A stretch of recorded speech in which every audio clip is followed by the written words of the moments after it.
Welcome to a little bit of Calm and Crazy. My name is Jennifer, and today I have 3 easy, budget-friendly farmhouse DIYs to share with you. If you enjoy them, don't forget to hit that like button. Also, if you want to see more content like this, hit that subscribe so you don't miss any of my future videos, and let's get into it. This is one of those projects that is so simple, but it will be used so often when I am decorating. I'm excited to have it, and I think that you'll see why in just a moment. So I have 3 picks here. They came from Walmart. Normally they are just under $1, but when I went to go pick up some picks recently, they all rang up for just under 80 cents.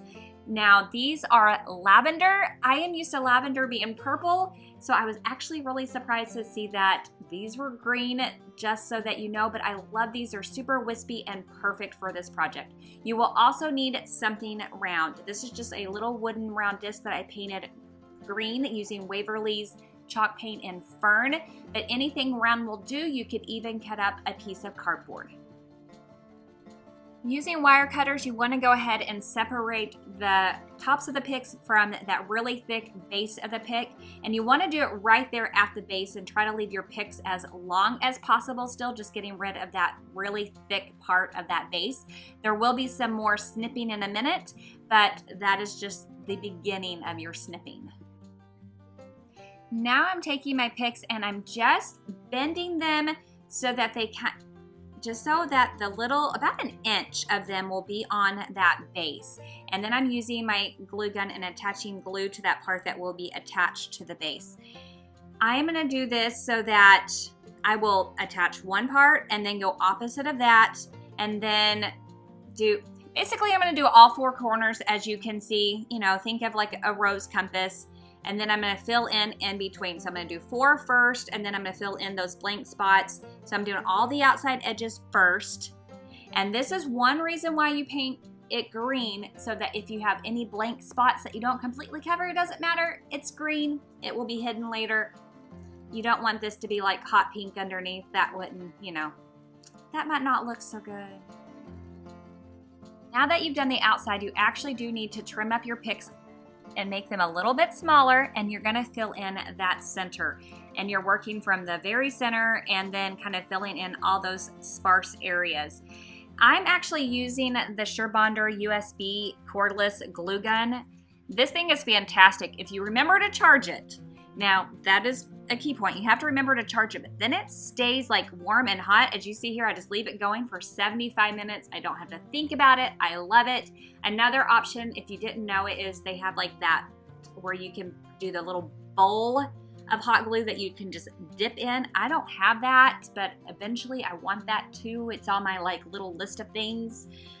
If you work with florals a lot, that's a really good thing to have. Once I finished filling in the inside, I did go in with my remaining parts of my picks, and I just started filling in around the outside again, any gaps that I had, making sure that I was keeping things balanced.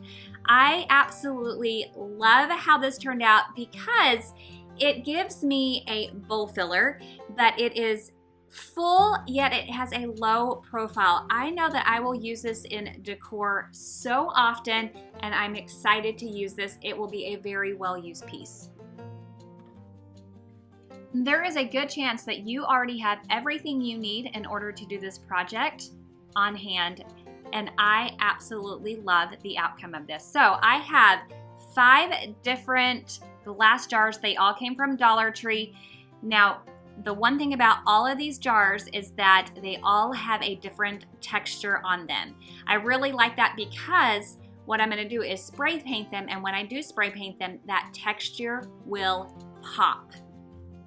Before I spray paint any of my pieces, I do wanna prep them by wiping them down with just some rubbing alcohol, both the outside as well as the inside, to remove any kind of dirt particles as well as oil, just to make sure that that paint really has the best chance of sticking and staying. To spray paint these, I'm using Rust-Oleum's Ultra Matte in white. It is my favorite white to use, and it really does have such a great adherence, and I find that it does a really good job on glass. This is not my first glass. that I've ever spray painted, and I've had fantastic results. So anytime I spray paint, I always like to flip things upside down first, and then I spray paint that way. I get so many questions every time I show my spray tent. You guys, if you like to spray paint ever, this is such a great investment. I love using my spray tent. It just keeps things nice and clean. It just pops up and then you fold it down. It's super quick. It doesn't take up much room. I don't have a ton of space to like house anything, and so this is like a perfect solution for me. Once I let the spray paint sit and dry, I can then flip them up the right way, and then I finish painting them out. Now, one thing I will tell you is I did spray in the inside of these because I won't necessarily always have something inside of them, and I wanted them to look like the white was their original color. Feel like I accomplished that. I absolutely love these. I love the texture of each of the jars, and I think they are just so clean and simple and just a perfect addition to my decor. This is one of my favorite projects I have ever done. I'm using the taller and the shorter dowel rods from Dollar Tree, and then just the smaller of this set of 3 wreath rings that I picked up at Walmart for just under $3. So each of these rings are less than $1 each.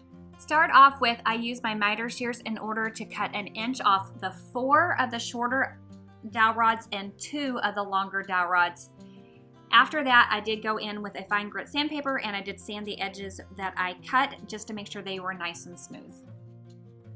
Now I am taking Waverly's chalk paint and ink and I'm painting all the dowels. I find the easiest way to paint them is to stick them in a piece of foam, paint as much as I can, almost all the way down to the bottom, let that completely dry, then flip them upside down and then paint the other half. If you do happen to get any of the foam on there, because it kind of will stick, it just brushes right off. So that the ring would match the dowel rods, I also painted it in Waverly's chalk paint and ink.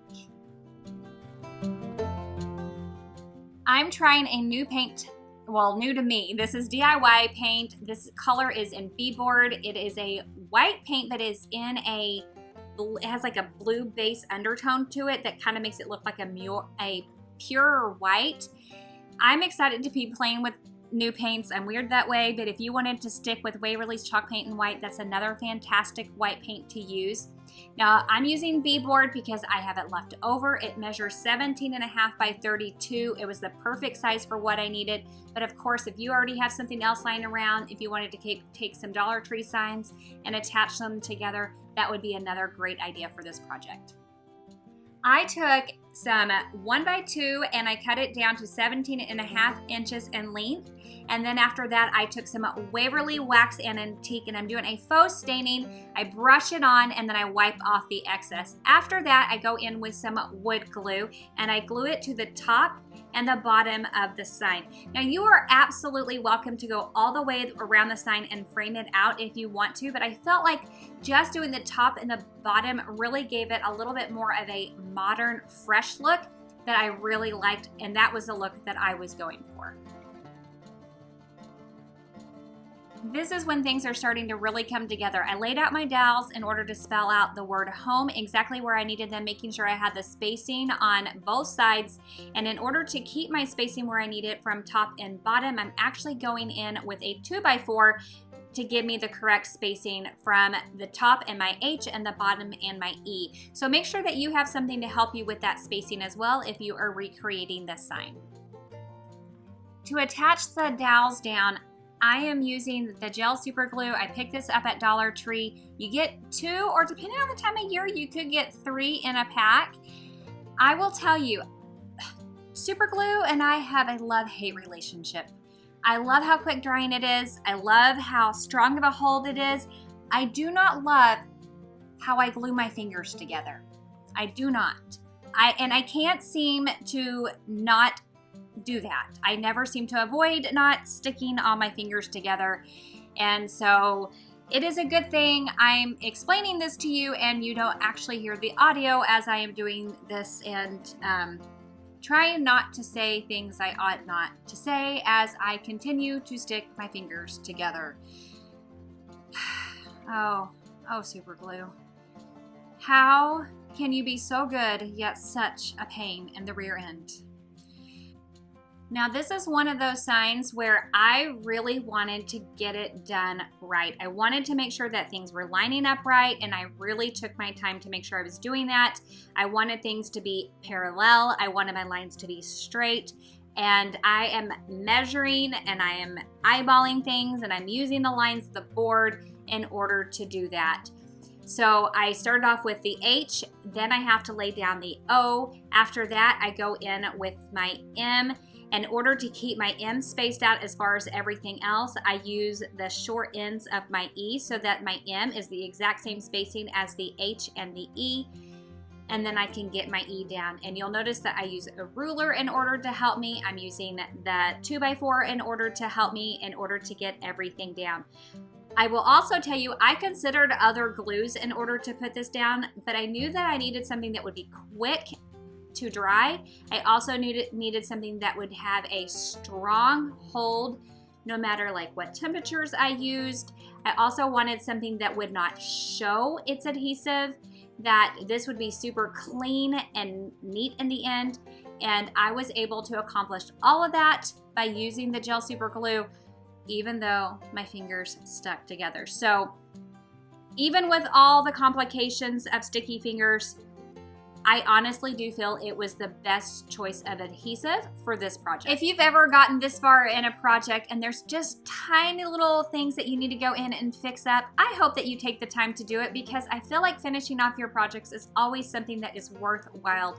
So I take a tiny little detail brush, I clean up my black paint, I clean up my white paint, make sure there's no scuffs or scratches, and this project is finished. I absolutely love it. I wasn't kidding when I said this is one of my favorite things I have ever created. I hope that you love it as much as I do. Here's another farmhouse DIY video that I think you will enjoy, so make sure you check that out. I hope you have hit that subscribe button so that you won't miss any of my future videos and you will get notified when they come out. Until then, I will see you in the next video. Bye guys.